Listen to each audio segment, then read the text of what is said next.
Good morning, guys. I wanted to give you a couple of things to think about here in the next couple of days. We are on Wednesday nights, beginning on the 31st of May, starting a series of study through the letter of Paul to the Ephesians.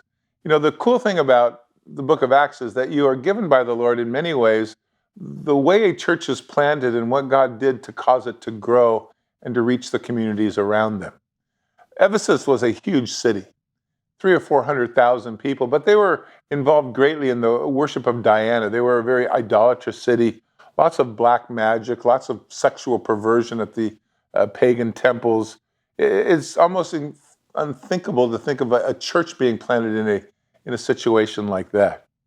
On the day of Pentecost, when the Lord poured out his Spirit upon the church, there were people from Asia already there listening that day and giving their hearts to the Lord. And we just don't really know what happened to them, but we assume would go back home. When Paul began his missionary journeys, especially the second one, he tried very hard to go into that area. But if you read through Acts chapter 16, God didn't allow him to go. He really guided him over several months to go to Europe. At the end of his second missionary journey, as he's headed home, Paul stops in Ephesus. And he gets a taste a little bit for the needs there in that city. He had some friends with him, Priscilla and Aquila, and he kind of vowed in his heart, and maybe if the Lord would want, he taught in the synagogue, and they said to him, "Come back." And Paul said, "If the Lord be willing, I'll do just that." Paul would go home for what would about be a year. He left Priscilla and Aquila behind to kind of make contact and see what the Lord might want to do. But then, starting in Acts chapter 19, a year or so after his return home, Paul set out on his third missionary journey, and he went to Ephesus. He met a dozen or so disciples. He shared with them the gospel fully, prayed for them to be filled with the Holy Spirit, began to teach in the synagogue, and for a little while began to just see what God might want to do. Eventually, they didn't want him in the synagogue anymore. He moved to a more permanent residency in the house of Tyrannus, or actually in the school of Tyrannus, where for the next 3 years he helped build this church. And it was a phenomenal work of God's Spirit.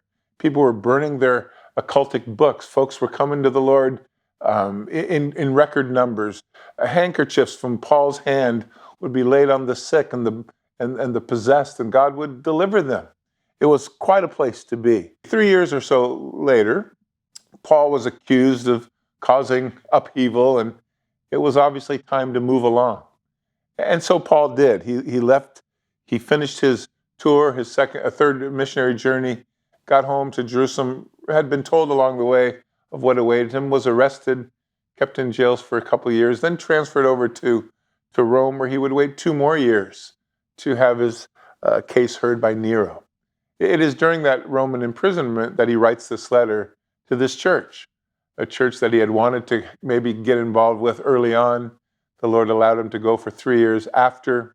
He'd seen just this marvelous work of God's Spirit, and now he writes this letter to them several years later to encourage that which God had begun.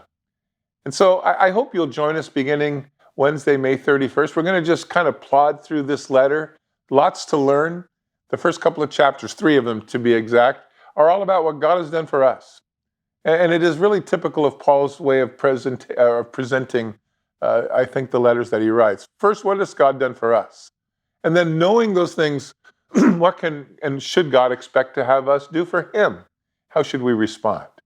It's certainly the case in the book of Ephesians. 3 chapters of here's what you are and what you have in the Lord.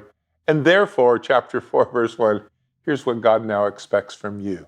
So join us on May 31st. If you don't live in the area, we'll be online. You can join us every week.